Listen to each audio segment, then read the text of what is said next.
2, there will be an encounter. December 1 and 2, that is, December 1 is Monday night. There will be an encounter. We would like to invite you, yung hindi pa nakapag-encounter, to join with it. Because during the encounter, your life will never be the same again.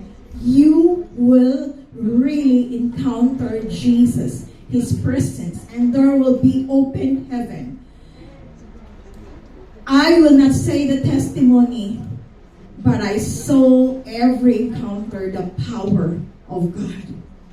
I saw heaven is open, and I saw many people who are transformed by the power of the Holy Spirit. So we invite you to join with the encounter. If you would like to join with the encounter, please communicate to the focal point of each CG. And you can just register yourself, or your CG leader will do for you at the discipleship chat group. Write your name and kung sino yung mga kaibigan na dadalhin mo. And be sure that you are expectant that your life will never be the same again after encounter. After encounter, heaven is open for you. And you will see that God will use you mightily for the advancement of God's kingdom. Are you excited for that? Most of the people who will encounter, you will be used mightily by God. Because your spiritual eyes will be open and you will be placed under a specific ministry where you can serve God faithfully. Now, there will be the registration fee for encounter is 200 dirhams. The 200 dirhams covers the 6 meals, plus there is a feasting for it, plus materials and souvenirs, plus t-shirt, plus accommodation, plus the shuttle bus. Everything in one package, that is 200. Other churches who offers for encounter, the price now is from 450 to 500 dirhams. We, as CGP May Musafa, is the cheapest price that we offer, that is only 200, because we will let you come na hindi kayo maburden sa price. But we want you to encounter the power of God. Amen? Amen. Ayaw namin na maburden kayo sa bayad, kung hindi, you will experience God's power. Amen. So don't miss it, because the next encounter will be 2026, December 2026. So you have to wait another 12 months to attend the encounter. And we also persuade and encourage the workers here who has been already encountered to join and serve God and join the workers for the encounter 2025, December 2025. Can you say amen? Amen. As the workers who would like to volunteer, can I see your hands? All the workers. Can I see your hands? All the workers who would like to join for the encounter. Hallelujah. You have encountered, right? Would you like to volunteer to join? Amen? Amen? At the back, is there any workers here? Early, very good. Who else? Berna? Alright. Workers, Mary, would you like? Ate Ami, ask permission to your madam. And at the back, hallelujah. We have already 28 or 29 who joined for the workers. Please write your name tonight to be our workers. We already have our new theme. Our theme is integrity. Now, when you say integrity, what is integrity? What is your perception when you say integrity? Now, integrity is not perfection. Will you say yes? Integrity is not perfection. Nobody is perfect. We are subject for mistake. Kausapin mo yung katabi mo. Fasten your seatbelt. Quiet. The class is starting. Fasten your seatbelt. Now, integrity is what you see is what you get. Knowing the truth and you are not doing, I repeat, knowing the truth and you are not doing, that is hypocrisy. Knowing the truth and you are not doing, that is hypocrisy. That is the opposite of integrity. Take a look with the standard of this world. If you are beautiful, if you are pretty, if you are handsome, sino ba beautiful at handsome tonight? Oh, wow, hallelujah. Declare, show your hands. Dami. Hallelujah. Amen. If you are beautiful, if you are handsome, if you're attractive, you are considered as bright with the standard of this world. Pag makita nila tisoy, bright yan, bright eyes. You could be sexy. Sino mong sexy? Marami yan. Dito marami nag-i-email. Huwag yung hayaan dito. Sinong sexy dito? Wow! Totoo yan. Bloated daw. Okay. Yung iba, medyo hindi naka-shape kasi bloated. Siguro maraming hangin. So, take a look with the standard of this world. They are particular with appearance, but God is not more on your education. But God is not more on your intelligence. But God is not more of your wealth. God is not more of your popularity. God cares not of your image, but He created and cares of your heart, because what is inside of you and what is really the real you is in your heart. That's why in 1 Samuel 16:7, it says here that the man looks the outward. Man always look for the outward appearance, but God looks at the heart. Can you say amen? As you take a look of our text found in Galatians chapter 5, there are many important points of that. Can I just read it? But I say, walk by the Spirit, and you will not gratify the desire of your flesh.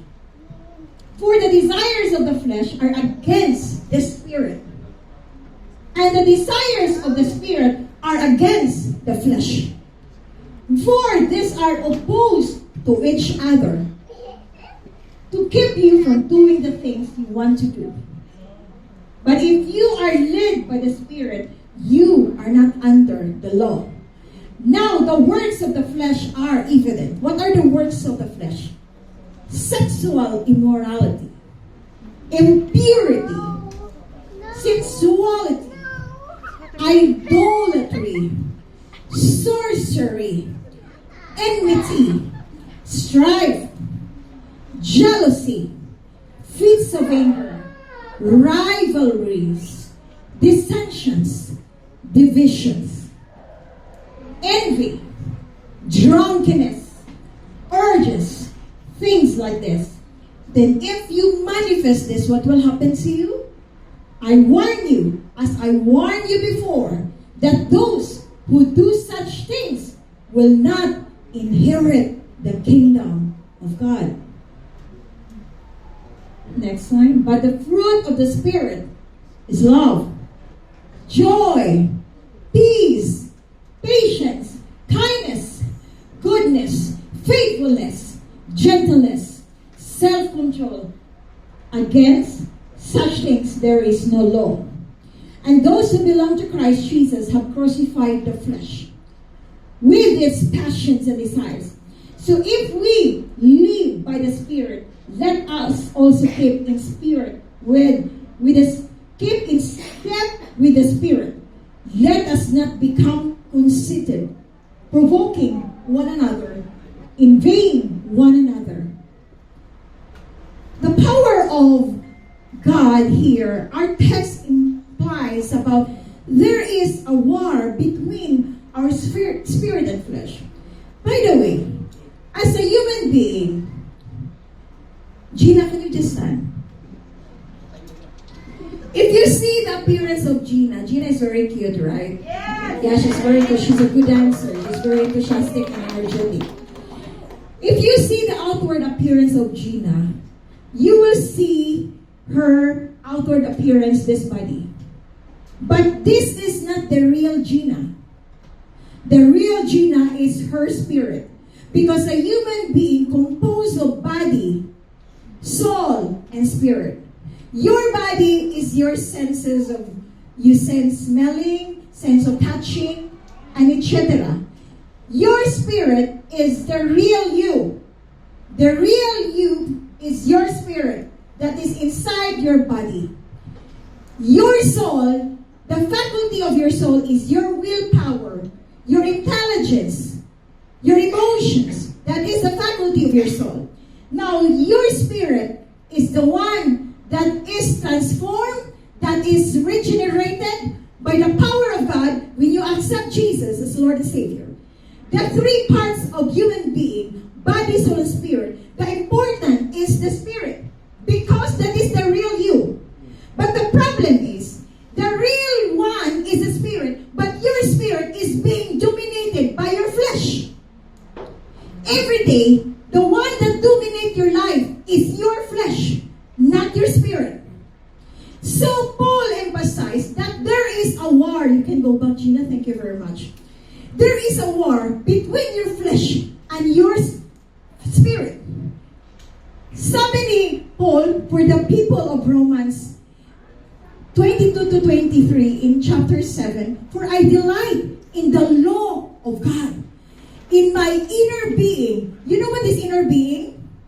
That is your spirit. Say inner being. Welcome, Nazir. Habibti. Now, your spirit or your inner being, but I see in my members another law waging war against the law of my mind and making me captive into the law of sin that dwells in my members. Here, Romans 7, 22 to 23. Now, you see here in Romans 7, 22 to 23, that there is a war, a battle cry, and this war emphasized more in Romans 6 and Romans 7. If you have your Bible, Romans 6 and 7 emphasize more about the battle of your flesh. Why there is a battle of the flesh? What is inside your flesh? That your flesh will retaliate against your spirit. This battle exists to every believer. Now, if you are not a Christian, if you are not a believer in Christ, you don't have this battle. If you are not a believer in Christ, you just do what you want to do. Pag hindi ka Kristiyano, ginagawa mo yung gusto mo, yung gusto ng katawan mo. If you are not believer of Christ, you just do what is your fleshly desire. The appetite of your flesh.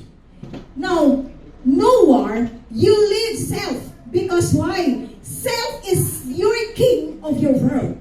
Yung sarili mo, ginagawa mong hari. But when you are a believer in Christ, Jesus, you have accepted Him as Lord and Savior. Jesus is the King of your life and you live to please Him. Can you say amen? Amen. Hindi na dinidesire mo na ang mapiplease ikaw. Kung hindi, gusto mo ang mapiplease si Jesus. The moment you accept Jesus as Lord and Savior, then Jesus is the King of your life and you live to please God. However, there is still a conflict. Why? Because for every believer, your spirit is regenerated. But your flesh is not regenerated. Dito ang problema. So your flesh is subject with the same appetite you had before when you are not a Christian. Kung ano yung gusto mo sa katawan mo, gusto mo pa rin yun. Kasi yung flesh mo hindi na-regenerate. Your spirit wants to please the Lord, but your flesh wants to please yourself. That is a war. And so there is a war between your flesh and your spirit. Gusto mong magbebo, gusto mong mag-worship, ang katawan mo gusto matulog. Gusto mong mag-worship, ang katawan mo gusto ng social media. Pag manonood ng mo social media, buhay na buhay. Pero pag mag-pray, thank you for everything in Jesus' name. Amen and amen. Malayo. Dahil ang flesh, tamad. Dahil ang flesh, ang gusto sa mundo. Pero ang spirit, wala ng panahon. Dahil inubos lahat ang oras mo sa flesh mo. The problem is the flesh wants to dominate. And Christians want to negotiate with our flesh. My question, can you negotiate with your flesh? Yes or no? No. You cannot negotiate to your flesh. Your flesh is flesh. That's why sabi ni Paul, you have to crucify your flesh. This is a battle cry. Now, Christians are told to live in integrity, integridad. Jesus was preaching. Jesus was rather perspiring with blood during the time when he was in the Garden of Gethsemane. When he was in the Garden of Gethsemane, malapit na siya. He is near about to suffer at the cross of Calvary. He cried and he was shaking. And when he was in deep sorrow, because he knows that he will die, blood came out. Blood came out to the skin of Jesus. And according to the Bible scholar, if blood really came out, that is very, very deep sadness. And you know, yung mga disciples niya, they are all sleeping. They are all sleeping. That's why Jesus said, "Tarry." You know, the flesh is very weak. You cannot trust to yourself. Christians are called to live in integrity. The question is, how to live in integrity? Christians should battle the flesh and the spirit. In what way? Number one, walk in the spirit. In verse 16, it says here, "But I say, walk by the spirit, and you will not gratify the desires of your flesh." It means that your flesh has a desire. According to Romans 8, he mentioned that the spirit is 21 times here. It was mentioned 21 times. So our hope is to press into the Spirit of God and let the Spirit dominate our instinct. If you see in Romans 17:18-25, "For I know that in me, that in my flesh, nothing good dwells." Sa katawan, nothing good dwells. Can you say amen? For to will is to present with me, but to perform what is good, I do not find. Sa flesh, wala akong nakikita. For the good that I will to do, yung gusto kong mangyari, I do not do. It is no longer I who do it, but sin that dwells in me. Subalit, yung kasalanan, yung nagdwell sa akin. I find then alone that evil is present with me. Sabi ni Paul. The one who wills to do good, for I delight in the law of God according to the inward man. But I see another law in my members. Ano yun? Warring against the law. Mayroong war. See to it. Warring against the law of my mind. Because your mind is the battlefield. Your mind is the one who will receive any negative thoughts. When there is depression, when there is anxiety, your mind, you don't discipline. You don't filter it. Every bad things, everything that really makes you sad, you absorb it to your mind. Your flesh is very strong to absorb. That's why you're conditional. You are depressed. Warring against the law of mine and bringing me captivity of the law of sin, which is in my members. Rich man that I am. What does it mean by this 24? Rich man that I am, who will deliver me from this body of death. Thank God through Jesus Christ. Let us examine what does it mean by rich man that I am. Hallelujah. Paul mentioned that there is a war for every believer, that we have fleshly nature. Fleshly desire wanted to please ourselves, and there is a spirit in you that wants to glorify God. Our flesh wants to glorify ourselves. Our spirit wants to glorify God. So there is a battle of fleshly desire. So when he looked and took the disciples, the Garden of Gethsemane, he said to his disciples that the spirit is willing, but the flesh is weak. Now there are many times we want to do right, to desire to honor God, but our fleshly behavior is there. There is a conflict on it. When the self is the king, when yourself, ito yung hari, yung self mo, you do what you really want to do. And your spirit that is regenerated, but your flesh does not regenerated. Take note, our body will go back to dust. So which is more important, your flesh or your spirit? Your body will go back to dust. Your body is not immortal, that is mortal. Your body is just a rehearsal in this world. It's just temporary. But the thing is, 24/7, you give more time to your body than to your spirit. Yung spirito mo umiiyak dahil hindi mo pinapataba. Ang pinapataba mo, kain ka ng kain. Kaya ang bigat mo na ngayon. Pati ako, kumakain ako ng marami kahit 1 o'clock in the morning. Pero yung spirito mo, pinapakain mo ba ng Dunkin Donut? Ano ba pinakain mo? Tinola ba? O bulalo? Salmon? Your body will decompose. Say, your body will decompose. Your body will be cremated. Within 30 minutes, i-cremate yan. The spirit that is in you is real you. Redeemed by God. The spirit that is in you, it will go back to God. And you will live forever with God. That's why sabi ni Paul in 1 Corinthians 9:27, But I discipline my body. Say discipline. I discipline my body and keep it under control. Not that your body will control you. You should control your body.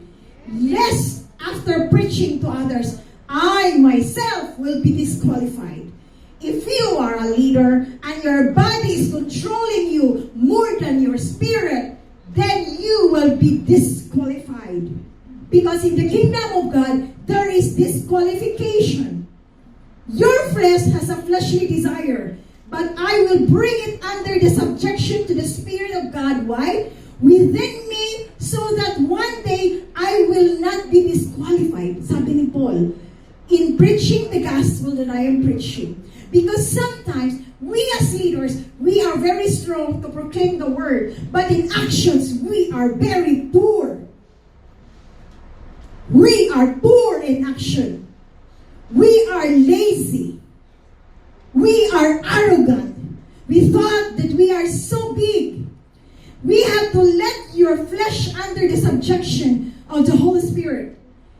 The flesh always wanted to dominate, but you should let your spirit to dominate against your flesh. Can you say amen? In Romans 7:24, rich man, hindi to rich, ha? Hindi yung mayaman. Rich man that I am, who will deliver me from this body. Because this is a story of the Romans. For the Roman government, if you are going to kill somebody, sino na kapatay dito? Sino na pumatay dito? Aso, pusa. Hindi tao. Itis, daga. Ano pa? Ano pa? Langgam.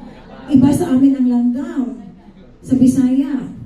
Ang sa inyo ang langgam, gumagapang. Ang sa amin, lumilipad. Okay? So anong klaseng langgam? Yung gumagapang o yung lumilipad? Now, to the Roman historian that pag may pinatay sila and they are being given a hattle to be punished, ang ginagawa nila, yung taong patay, yung katawan niya, ibabalik nila at ilalagay yung portion na na-decay. You know what is decay? The decayed body. It will be placed at your back. Yun ang punishment sa taong pumatay. Araw-araw, dala-dala mo yung decayed na body. Type mo yun? Babago ba yun? Does it smells good? A decayed body? A dead body? Being placed here? At araw-araw, dala-dala mo yung perfume na yun. Hanggang yung ma-decayed na siya, yung bacteria noon, magta-transfer sa katawan mo. Hanggang ma-infect ka at ikaw ay magkaroon ng virus. Yun ang punishment sa Roman government pag papatay ka ng tao. Now, that man behind your old nature, yung nasa likod na mabaho, yun ay yung old nature mo. Pagdadalhin mo at susuotin mo yung old nature mo, yung bangkay. Huwag mong hukayin ang bangkay. Napakabaho nun. Pag dinadala mo yung old nature mo, napakalansa, mabaho. Pero tayo, Kristyano, mahilig tayo na yung old nature natin, binabalikan natin. Hindi ba ko kilala? Yung hindi pa ako Christian, pumapatay ako. Baka gusto mo ng sample. Bukas, pagagawin mo pa yan, nag-thread ka pa, Kristyano ka, makikita mo yung kamandang ko. Ano ka, ahas? Bukas, magpapasabog ako sa Facebook at maramdaman mo yung sakit at yung takot. Ano, horror? Pero, palagi mong ginagawa yan, nananakot ka. Who is this girl? Hindi mo ako kilala. Huwag mo takutin. Hindi ako takot sa'yo. Sino ka ba? Si Superwoman. Now, Paul mentioned elements, the works of the flesh. So many here. Paul mentioned the elements or works of the flesh. What are the elements or works of the flesh? Envy, drunkenness. Sa heaven, wala ang beer. That's why we drink it here. Red Horse. Kuya ba ito? Diba Kuya ba ito? Kay Kuya Marco pala yung nagawa sa Red Horse. So, we will drink beer brand only because we're Christians. Amen! Wala lang tagayan! Isusurrender na kay Lord. Wala na ang pagaganyan.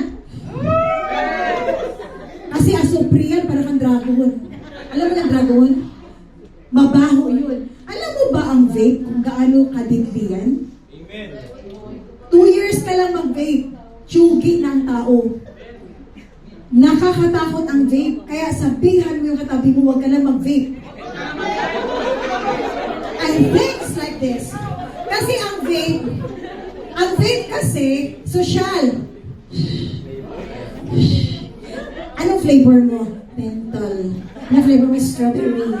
Anong blueberry? All the berries in the world. Oh. Anong flavor? Mango. Oh. Ano pang ibang flavor?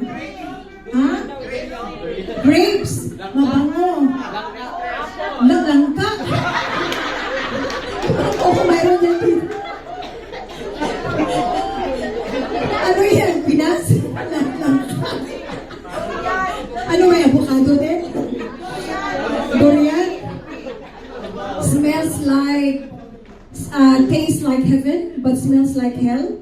Now, everything of this, you know, these elements are very bad. But this is, ito yung favorite na putahe ng flesh natin. Sexual immorality. This is what the flesh likes. You know what is sexual immorality in the Greek word? It is porneia, meaning pornography. There are so many pornographic materials in the social media. If you happen to have a friend who likes to post with sensual pictures, please click. Do not hesitate to click unfollow. Amen. Do not follow. It is just a toxic to your mind. Idolatry. The love of anything higher than God. If you give much time higher than God, that is idolatry. Sorcery, witchcraft, illicit work of drugs. Drugs always connected with witchcraft and sorcery. Division, faction, envy. So you have to ask yourself, which list more characterized to yourself? Saan ba dito na palaging ginagawa mo? Drunkenness? Envy? Palagi kang nagsijealous? Things like this? Ang sinabi ni Lord, peligro to. Ano yun? Envy. Ano DIB? Ano yung bangko? Now, how can the fruit of the Spirit be dominated? The works of the Spirit. Now, the fruit of the Spirit is joy, peace, patience, kindness, goodness, faithfulness, gentleness, self-control. Huwag mong hayaan na mawala ang pasensya ko sa iyo. May hangganan ang pasensya ko. Nag-warning ka ba sa mga kasama mo? Talaga? Oo, makita mo bukas ang ugali ko. Lilipad ang plato. Bakit? Mayroon bang pakpak ang plato? So, Romans 8:10-11, but if Christ is in you, although the body is dead because of sin, the Spirit is life because of righteousness. Tingnan ninyo dito. Let us study this. In verse 11, check it out. Everybody, look at the screen. Let us study this. If the Spirit of Him who raised Jesus from the dead dwells in you. Ang other translation, it says like this, since the Spirit of Him, this is the Spirit, this is the Holy Spirit, who raised Jesus from the dead, dwells in you.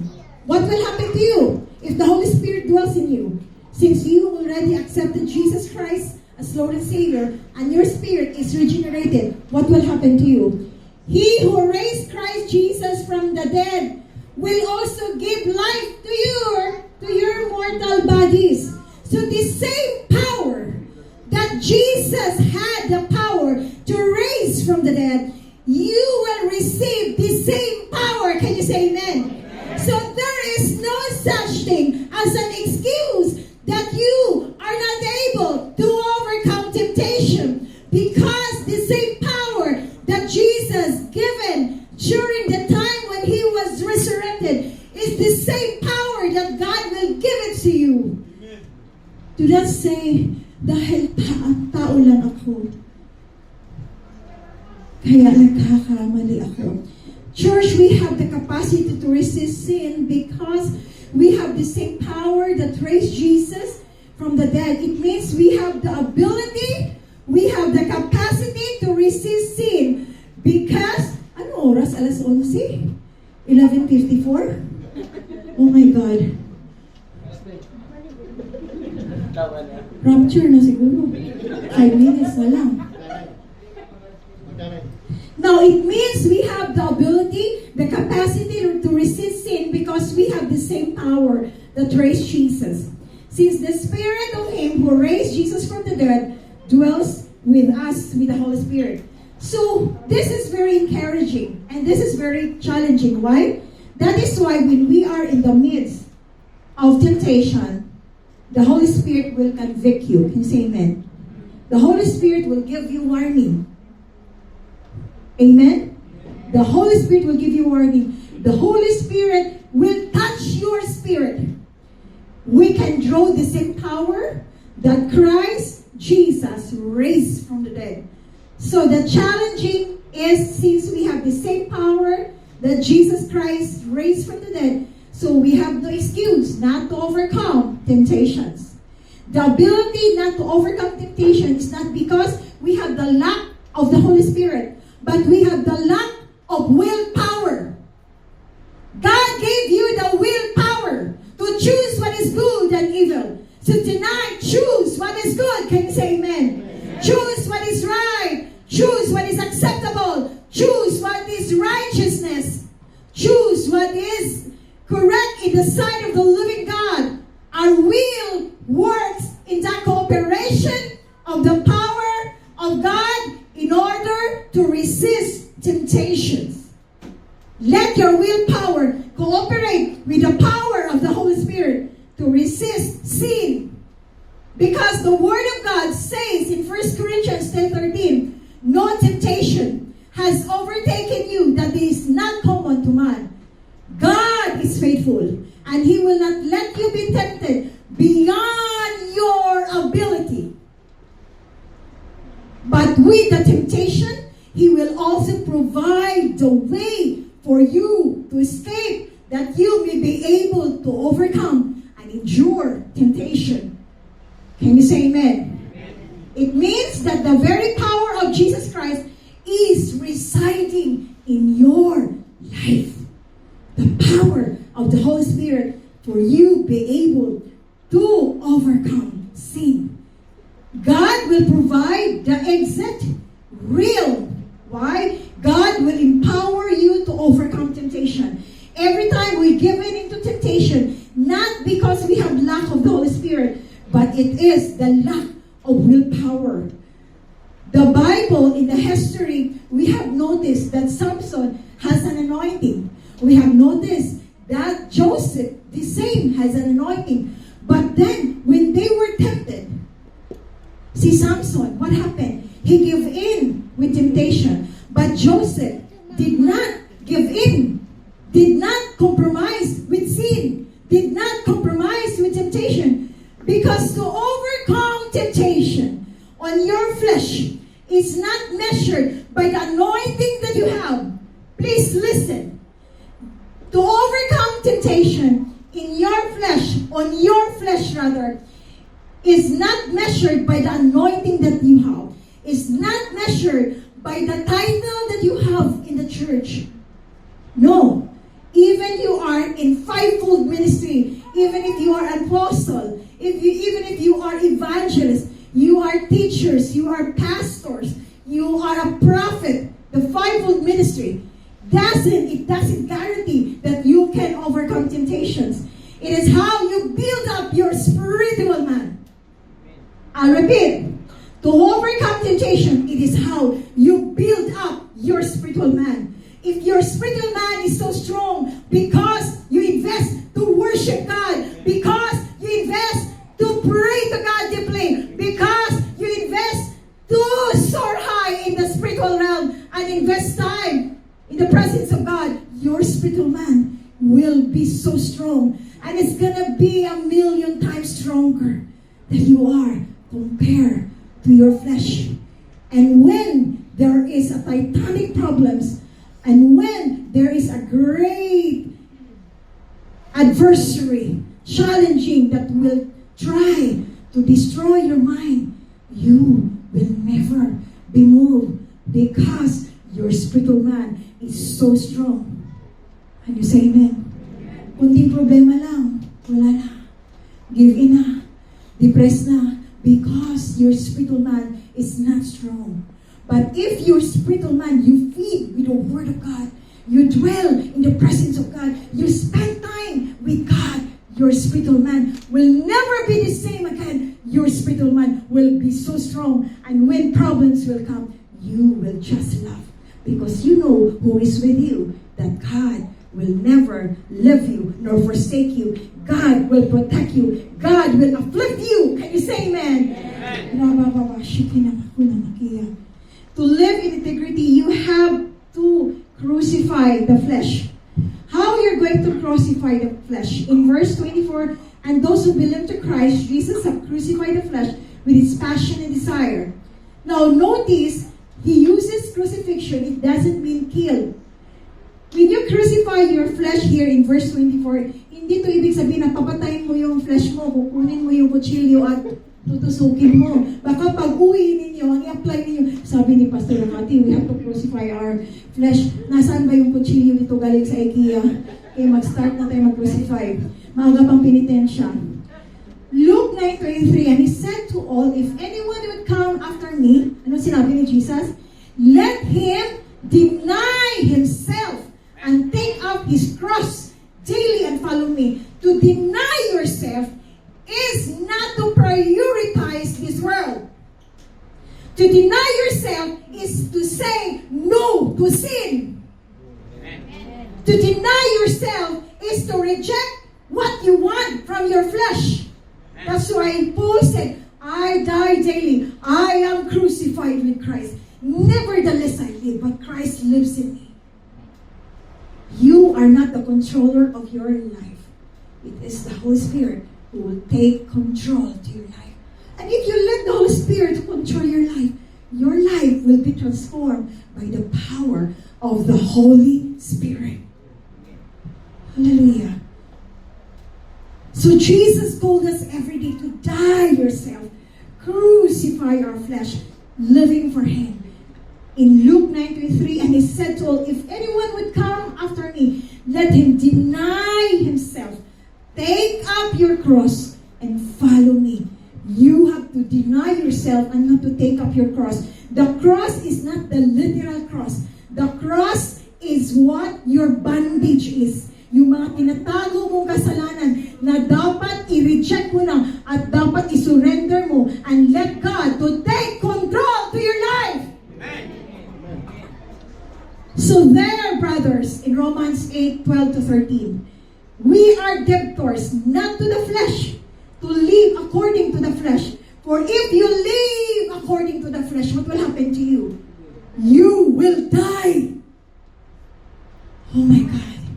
If you choose your flesh, if you choose which is not acceptable in the sight of God, you will surely die. I'm not saying this. This is the Word of God. Now, kung ang buhay mo dito sa UA, life na ginagawa mo dito, you just go for online dating, staying with boyfriends, living with someone, living with the flesh. Tonight, this is the night that God is knocking to you. Surrender it to God. You have to surrender yourself to the Lord. You should die daily and take up your cross and surrender to God, because the spirit you put to death, the deeds of the body, you will live.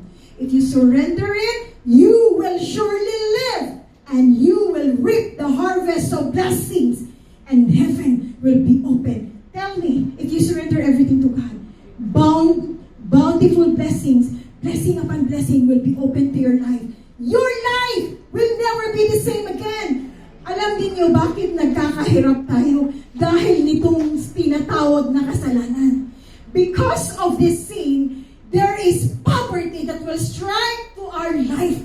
But when you start to surrender everything of your life to God, God will remove every curse in your life.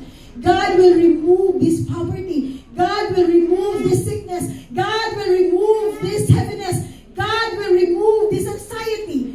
Everything, God, one by one, will open heaven in your life. Amen. So what will happen if you live on the flesh? You will die. We have to look what we feed for our sinful nature and stop doing it. Starve it. Say starve it. You know what is starve? What is starve in Tagalog? Yung flesh mo, kailangan i-starve mo yan. Don't feed your flesh. I'll repeat. Don't feed your flesh, which is not acceptable. We need to starve the one that is tempting us instead of feeding it. How to starve the one that is tempting? Flee from pornographic materials. Cleanse. Clean your gadgets. Clean your laptop. Remove all the dirty games. Do you have games? Do you have satanic games? Are you playing Mobile Legends? That is highly demonic. That is the property of Satan. That is in Illuminati. So surrender it. Delete that when you get back home. Any pornographic materials that you keep, any sexy pictures, delete it. Flee from youthful lust. Flee from engaging sex outside marriage. It means, pakasalan mo na yung karelasyon mo. Sabihin mo, pakasalan mo na ako. Sige na.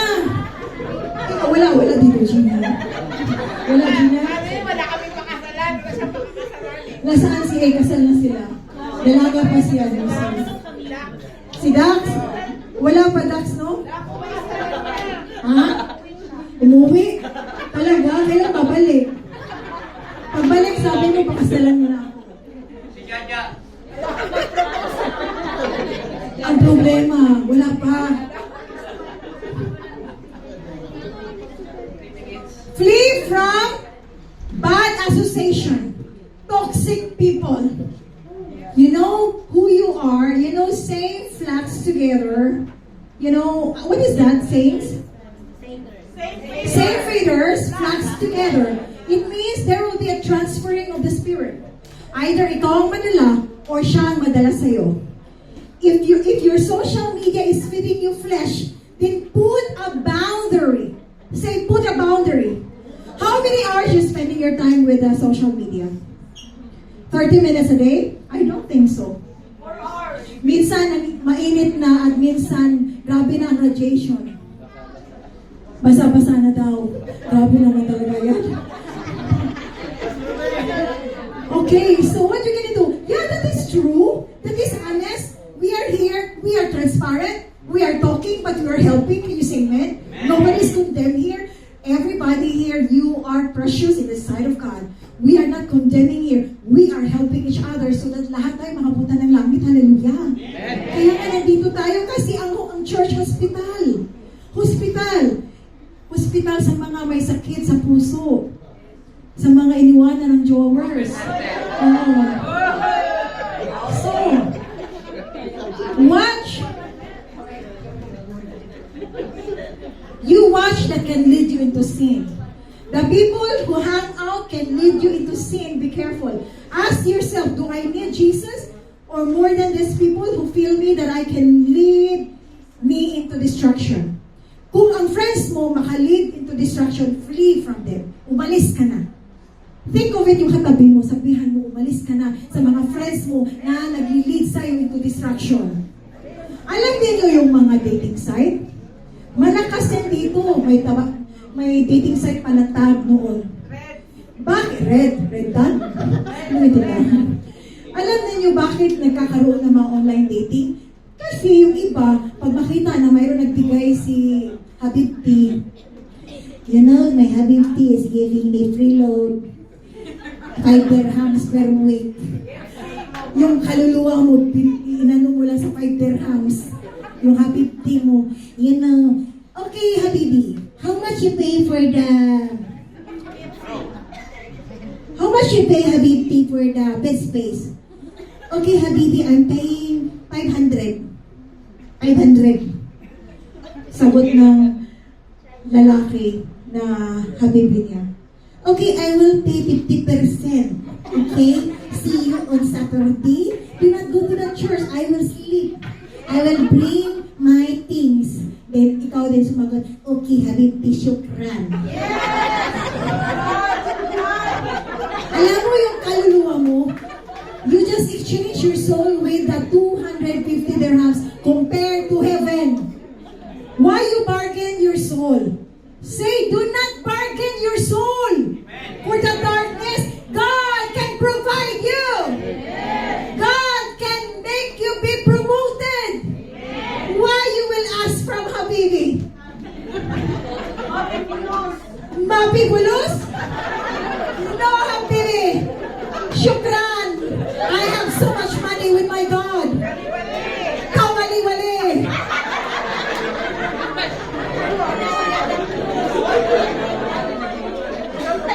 So, if you do say, I need to die, I need to crucify myself, okay. Okay, Habibti, sorry to say, but my God is bigger than your 250 dirhams. And my God will promote me.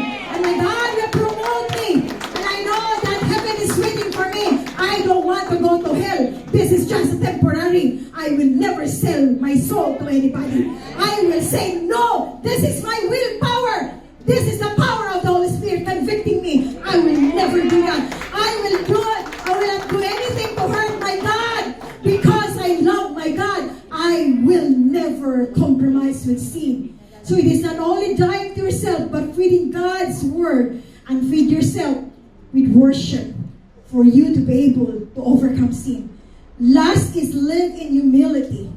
Verse 26, let us not become conceited, provoking one another, envying another. I don't want you to provoke and envy. So don't play. Don't compare yourself to someone who walk in Christ and stay humble. Focus your life to Jesus. Siguro, hindi talaga ako ma-promote sa ministry kasi mas magaling pa yung isa eh. Magaling magsalita. Ako kasi hindi naman ako marunong magsalita. Kaya doon na lang ako sa labas. Maghihintay ako at titingnan ko yung camera. Doon ako titingin. Guys, you know, everything that God has given you a ministry, everything is just equal in the sight of God. Amen? Somebody's talking here, somebody's cleaning here, somebody's cooking there. Everything is equal in the sight of God. So whatever ministry you have, value your ministry. Amen? Do not compare your ministry to other. Do not compare your skill to other. Do not compare your asset to other. Do not compare your character to others. Do not compare your position in the church to others. Why? Everybody is equal in the sight of God. Live in humility. Some of you think they are spiritual giants and you envy. Ay, spiritual giant yan. Grabe yan. Pumapatay yan, demonyo. Ako dito magtatago lang ako. Yung mga dwarf lang hanapin ko, hindi demonyo. Dito lang, ito mga dwarf. Oh, yung siya, demonyo. Ano pagtingin ninyo? The same power that God has given to these people who has a gift of miracles, the same God that you are worshiping. Amen? So you should not compare about this. How about just keep yourself in humility and worry about your life? Don't be conceited. In Philippians 2:3-8, I'm going to end this. Do nothing from selfish ambitions or conceit. But in humility, count others more significant than yourself. Do not think that you are higher to others. Do not think that you are higher than others. Can you say amen? Amen. Think yourself that you are not higher. Because the moment you say that, you are showing that you do the humbleness in the sight of the Lord. Let each of you look not only to his own interest. Do not look for your vested interest.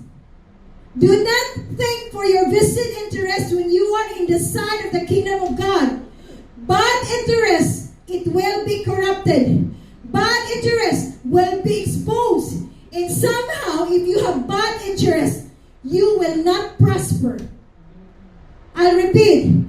If you have bad interest in the church, you will not prosper. There should be no vested interest. Gagawin ko to para yung position ko maging ganito. Do not do that one. That is not good in the sight of the Lord. When God will promote you, He will promote you because promotion comes from the Lord, not for people. Can you say amen? Amen. Do good. Do good. Do not make something for your vested interest. Gagawin ko to, makukuha ko to na position in the future. The moment you think that way, you will be disqualified. Next slide. Have this mind among yourself, which is yours in Christ Jesus. Let the mind of Christ be unto you. Do not do and follow the system of this world. Sabi ng Romans 12:1-2. I beseech you therefore by the mercies of God that you present your body as a living sacrifice, holy and acceptable in the sight of the Lord. Do not conform to this world. Do not follow the system of this world, but be transformed by the renewing of your mind. As a Christian, if you live in humility, Renew your mind. Renew your mind. Humble yourself. Do not be arrogant. Who through he was in the form of God did not count equality with God a thing to be grasped. Even Jesus Christ, he humbled himself. We have to do so. Can you say amen? Amen. Next slide. Hallelujah. But emptied himself by taking the form of a servant. Do you have a heart of a servant?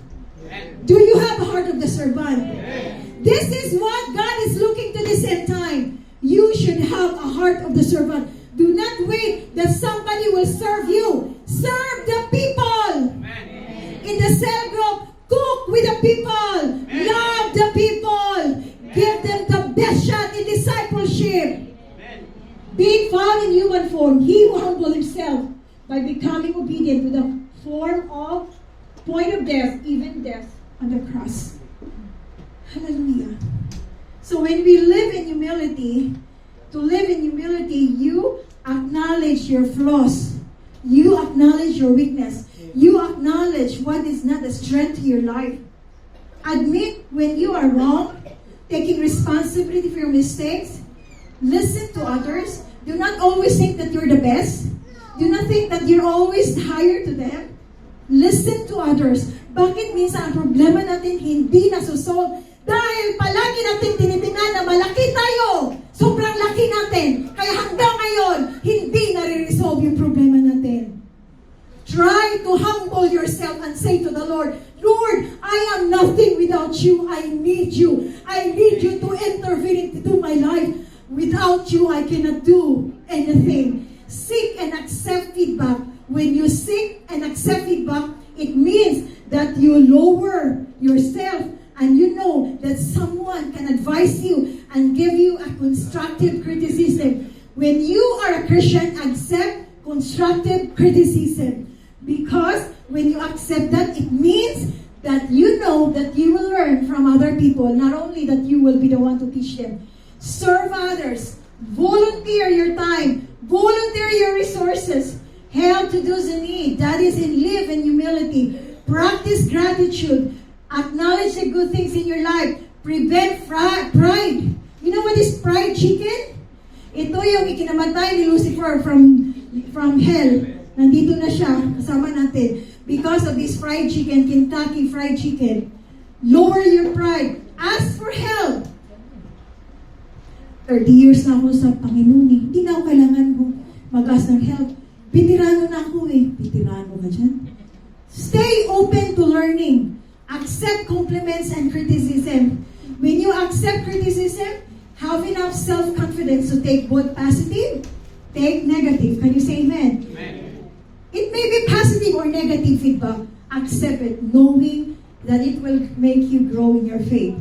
Always seek for reconciliation and forgiveness. Say reconciliation. Forgiveness. Kung hindi ako kausapin yan, aber ko. Hindi ko rin siya kakausapin. No, you are a Christian. Now, you have to say sorry. To say sorry is not expensive. Amen? Do not be proud and let love, joy, and forgiveness will flow to your life.